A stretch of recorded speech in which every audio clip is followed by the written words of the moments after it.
Hi, Kipsters. Happy Wednesday.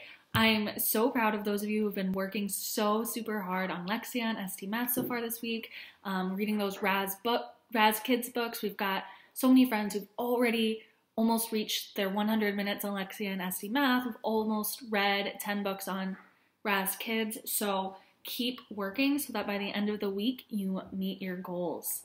Okay, Kipsters, today, we're going to focus on retelling stories.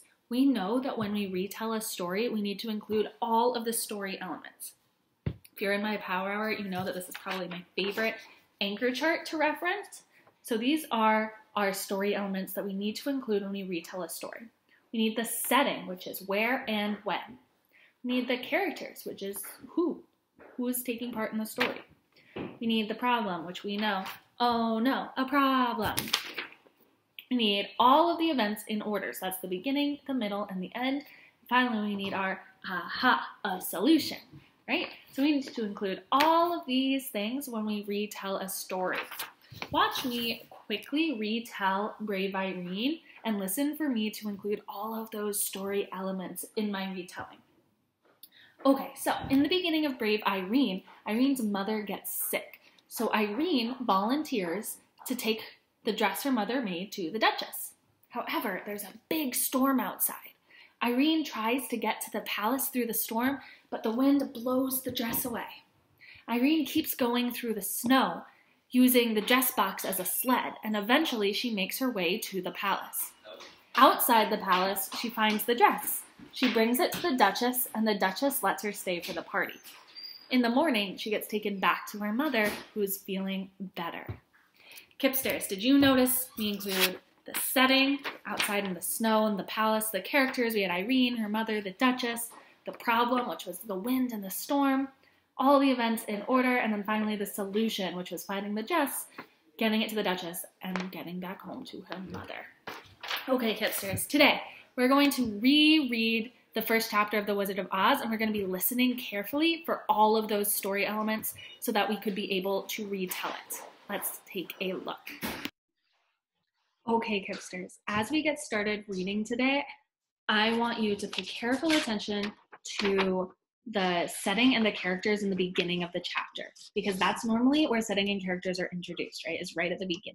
So when you hear me introduce each character, I want you to touch your nose. And when you hear the setting, which remember is when and where, I want you to wiggle your fingers at the book, okay? So I'm gonna be listening for you. Characters, touch your nose. Setting, wiggle your fingers. All right, let's get started. Dorothy lived in the midst of the great Kansas prairies with Uncle Henry, who was a farmer, and Aunt Em, who was the farmer's wife.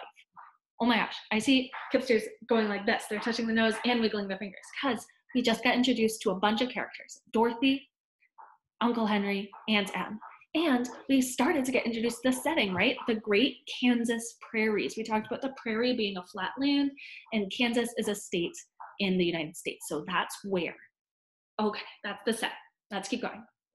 Their house was small, for the lumber to build it had to be carried by wagon many miles. There were 4 walls, a floor, and a roof, which made one room. And this room contained a rusty-looking cooking stove, a cupboard for the dishes, a table, 3 or 4 chairs, and the beds. I see more Kipsters wiggling their fingers. Nice job. That's more of a description of the setting, because the house is also when and where, right? That's also part of the setting. So the author's going into a lot of detail here, describing for us the setting. Let's keep reading. Uncle Henry and Aunt Em had a big bed in one corner, and Dorothy a little bed in another corner. There was no garret at all and no cellar, except a small hole dug in the ground called a cyclone cellar, where the family could go in case one of those great whirlwinds arose, mighty enough to crush any building in its path. It was reached by a trap door in the middle of the floor, from which a ladder led down into the small, dark hole. When Dorothy stood in the doorway and looked around, she could see nothing but the great gray prairie on every side. Not a tree nor a house broke the broad sweep of flat country that reached the edge of the sky in all directions. The sun had baked the plow land into a gray mass, with little cracks running through it. Even the grass was not green, for the sun had burned the tops of the long blades until they were the same gray color to be seen everywhere. Once the house had been painted, but the sun blistered the paint and the rains washed it away, and now the house was as dull and gray as everything else. I saw a lot of Kipsters wiggling their fingers during that whole big paragraph. Nice job, Kipsters. That was more details about the setting, which is where the story is taking place. Let's keep reading. When Aunt Em came there to live, she was a young, pretty wife. The sun and wind had changed her, too. They had taken the sparkle from her eyes and left them a sober gray. They had taken the red from her cheeks and lips, and they were gray also. She was thin and gaunt, and never smiled now. When Dorothy, who was an orphan, first came to her, Aunt Em had been so startled by the child's laughter that she would scream and press her hand upon her heart whenever Dorothy's merry voice reached her ears, and she still looked at the little girl with wonder that she could find anything to laugh at. Uncle Henry never laughed. He worked hard from morning till night and did not know what joy was. He was gray also, from his long beard to his rough boots, and he looked stern and solemn and rarely spoke. It was Toto that made Dorothy laugh and saved her from growing as gray as her other surroundings. Toto was not gray. He was a little black dog with long silky hair and small black eyes that twinkled merrily on either side of his funny wee nose. See Kipsters touching their nose because, yep, Toto is another character that we're getting introduced to. Nice job.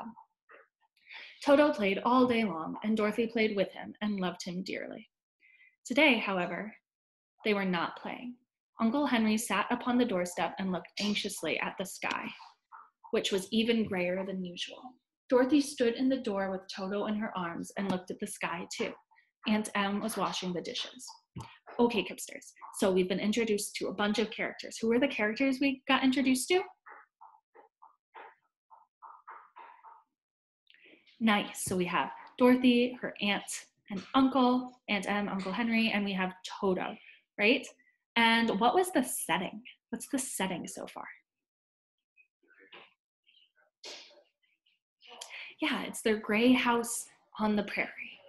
Okay, so now we've got the characters and the setting. I want us to listen for the problem. When you hear that problem, you know what I want to hear. I want to hear, oh no, a problem. All right, let's keep reading. From the far north, they heard a low wail on the wind, and Uncle Henry and Dorothy could see where the long grass bowed in waves before the coming storm.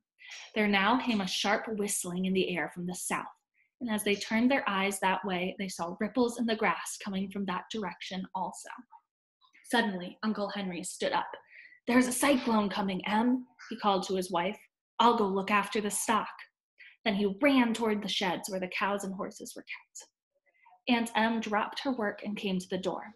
One glance told her of the danger close at hand.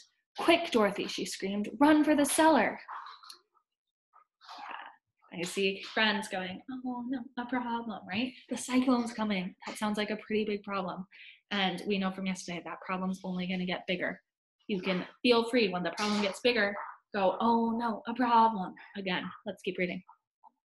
Toto jumped out of Dorothy's arms and hid under the bed, and the girls started to get him. Aunt Em, badly frightened, threw open the trap door in the floor and climbed down the ladder into the small, dark hole. Dorothy caught Toto at last and started to follow her aunt. When she was halfway across the room, there came a great shriek from the wind, and the house shook so hard that she lost her footing and sat down suddenly upon the floor. A strange thing then happened. The house whirled around 2 or 3 times and rose slowly through the air. Dorothy felt as if she were going up in a balloon. Oh no, a problem. The house is being lifted into the air by a tornado. Oh my goodness, guys, I don't know if this could be any more of a problem. It's a pretty big problem, right? The north and south winds met where the house stood and made it the exact center of the cyclone. In the middle of a cyclone, the air is generally still, but the great pressure of the wind on every side of the house raised it up higher and higher until it was at the very top of the cyclone. And there it remained and was carried miles and miles away as easily as you could carry a feather. It was very dark, and the wind howled horribly around her, but Dorothy found she was riding quite easily. After the first few whirls around, and one other time when the house tipped badly, she felt as if she were being rocked gently, like a baby in a cradle. Okay, hipsters, so we've got a pretty big problem. If you hear a solution anywhere on this page, I want you to go, aha, a solution. Toto did not like it. He ran about the room, now here, now there, barking loudly. But Dorothy sat quite still on the floor and waited to see what would happen. Once, Toto got too near the open trap door and fell in, and at first the little girl thought she had lost him. That's another problem, guys. I'm not seeing a solution yet. But soon she saw one of his ears sticking up through the hole, for the strong pressure of the air was keeping him up so that he could not fall. She crept to the hole, caught Toto by the ear, and dragged him into the room again, afterward closing the trap door so that no more accidents could happen. So we're kind of, she solved one problem, right? She closed the trap door so that Toto couldn't fall out. Okay, let's see if she fixes anything else that's going on. Hour after hour passed away, and slowly Dorothy got over her fright. But she felt quite lonely, and the wind shrieked so loudly all about her that she nearly became deaf. At first, she had wondered if she would be dashed to pieces when the house fell again. But as the hours passed and nothing terrible happened, she stopped worrying and resolved to wait calmly and see what the future would bring. At last, she crawled over the swaying floor to her bed and lay down upon it, and Toto followed and lay down beside her. In spite of the swaying of the house and the wailing of the wind, Dorothy soon closed her eyes and fell fast asleep. So we kind of have an aha solution moment, right? She kind of started to get over her fear, and she was able to calmly, with her dog, fall asleep. But since this is only chapter 1, we don't have a real solution to the problem yet. And that's okay. Sometimes the solution to the problem comes later. Sometimes you don't get one right away, especially in longer books. Okay, Kipsters, really nice job. Thank you so much for paying close attention today and helping me find all of these story elements. Now, it's your turn. So we found the story elements. Now I want you to retell the entire story. If you're in my Power Hour, I've been working on this a lot.